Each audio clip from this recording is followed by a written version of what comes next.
અરવલ્લી જિલ્લા શિક્ષણ વિભાગમાં વધઘટ બદલી અને નવી ભરતીની પોસ્ટિંગમાં શિક્ષણ વિભાગ દ્વારા મોટો ભ્રષ્ટાચાર થયો હોવાનો અરવલ્લી જિલ્લા શિક્ષણ સમિતિના ચેરમેનનો આક્ષેપ સાથે હોબાળો મચ્યો હતો।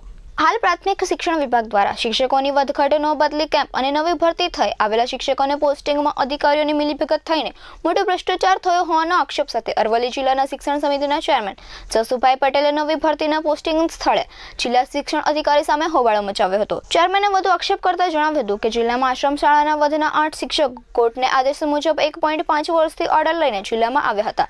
તેઓ પાસેથી પણ મોટી રકમ લઈને 1.5 વર્ષ બાદ નિયમ વિરુદ્ધ હાજર કર્યા હોવાનું ચેરમેન શિક્ષણ વિભાગ સામે આક્ષેપ કર્યો હતો।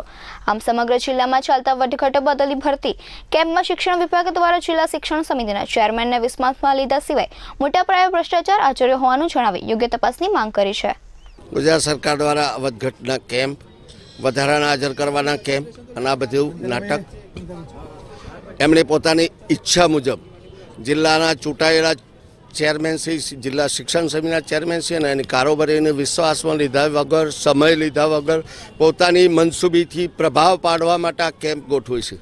આવા કોઈ નિયમો નથી। તમે જ્યારે ચેરમેનને વિશ્વાસમાં લઈ એની તારીખ લઈ અને કેમ્પ કરવા જોઈએ તેમ છતાં એમના પોતાની ઈચ્છાથી એટલા માટે કે પૈસા મળે અને આ જિલ્લાની અંદર લિયનના 2 વર્ષથી થયેલા હાઈકોર્ટના ઓર્ડર કે તમારી પાસે જગ્યા હોય તો હાજર કરો, ત્યારે 2 વર્ષ પછી જ્યારે પૂરું ઉઘરાણું થાય પૈસા મળી જાય ત્યાર પછી એમને હાજર કરવામાં આવે ને આ લોકોને છે ને બીજા જિલ્લામાં મોકલવાની ફરજ પડે છે। આ પ્રકારનું વ્યવસ્થા તંત્ર પૈસા કેવી રીતે ઊભા કરવા એ પ્રકારની પ્રવૃત્તિ અત્યારે રાજ્યના શિક્ષણ નિયામકશ્રી અને એમનો આ જે બનાવેલી ટીમ છે એ કરી રહી છે।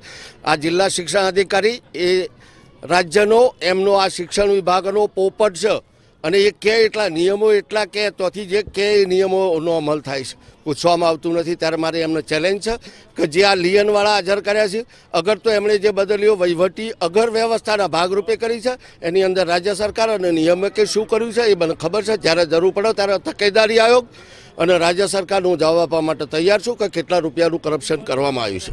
મહેન્દ્ર પ્રસાદ, S24 ન્યૂઝ, અરવલ્લી।